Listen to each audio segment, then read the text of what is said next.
Just then, he heard a whistle. Someone was coming. Thomas had to warn them. It was Neville, pulling Annie and Clarabel. Thomas was shocked. Annie and Clarabel were his carriages. "Hello," puffed Neville cheerfully. "I'm not talking to you," Thomas huffed crossly. Neville didn't know what he had done. Then Emily pulled in next to Neville. "Hello," said Neville happily. Emily let out a whoosh of steam. "It's no use trying to make friends with me. I know you're going to biff into all the steamies, just like Harry and Bert told you to." Thomas was surprised, but the station master blew his whistle, and Neville puffed sadly away. "Where did you hear that Neville is going to biff into all the steamies?" Thomas asked Emily. "Don't you know?" Emily whistled. "Percy told me, Edward told Percy, James told Edward, and you told James," huffed Emily. "But I only said to James that I'd seen Neville with Harry and Bert." Then Toby arrived. "Have you heard about Neville, the new engine?" he puffed. "Henry saw Harry and Bert be horrible to him at the yards." Emily was shocked. Thomas couldn't believe it. Neville wasn't friends with the Diesels after all. "Where was Neville going?" Emily tooted. "Cinders and ashes," cried Thomas. "Neville's heading for the broken bridge. I must stop him." Neville was speeding through the countryside as fast as he could. Suddenly, Neville saw a barrier on the track. He slammed on his brakes, but it was too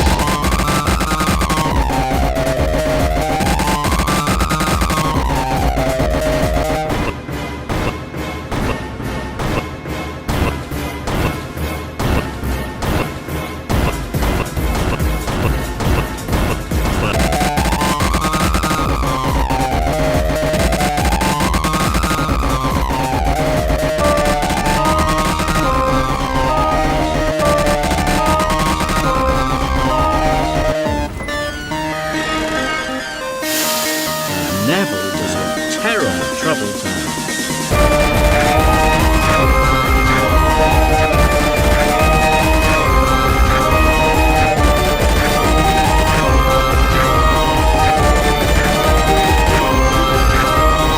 Neville. Neville. Neville. Neville. Neville. Neville. Neville.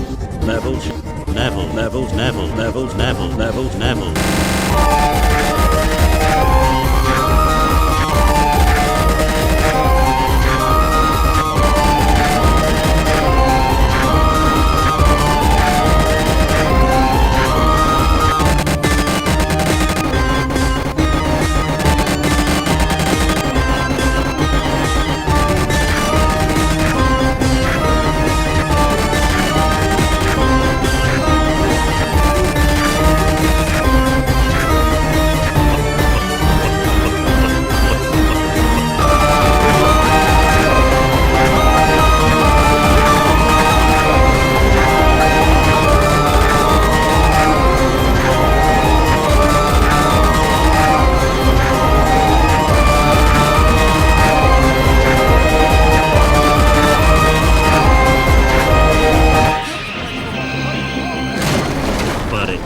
Too late.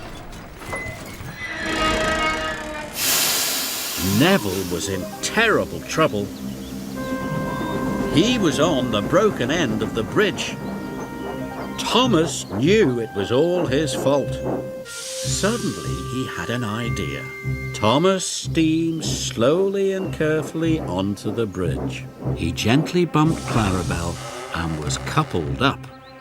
Thomas was very scared. Slowly and steadily he began to pull Neville back from the edge. The bridge made a creaking noise. Thomas knew he must hurry. He pulled as hard as he could, and with one big puff, he pulled Neville's wheels off the bridge. Thomas had done it. He had saved Neville and Annie and Clarabel. Thank you, whistled Neville. I should have warned you, puffed Thomas. Neville was very happy. At last he knew he had a good friend in Thomas.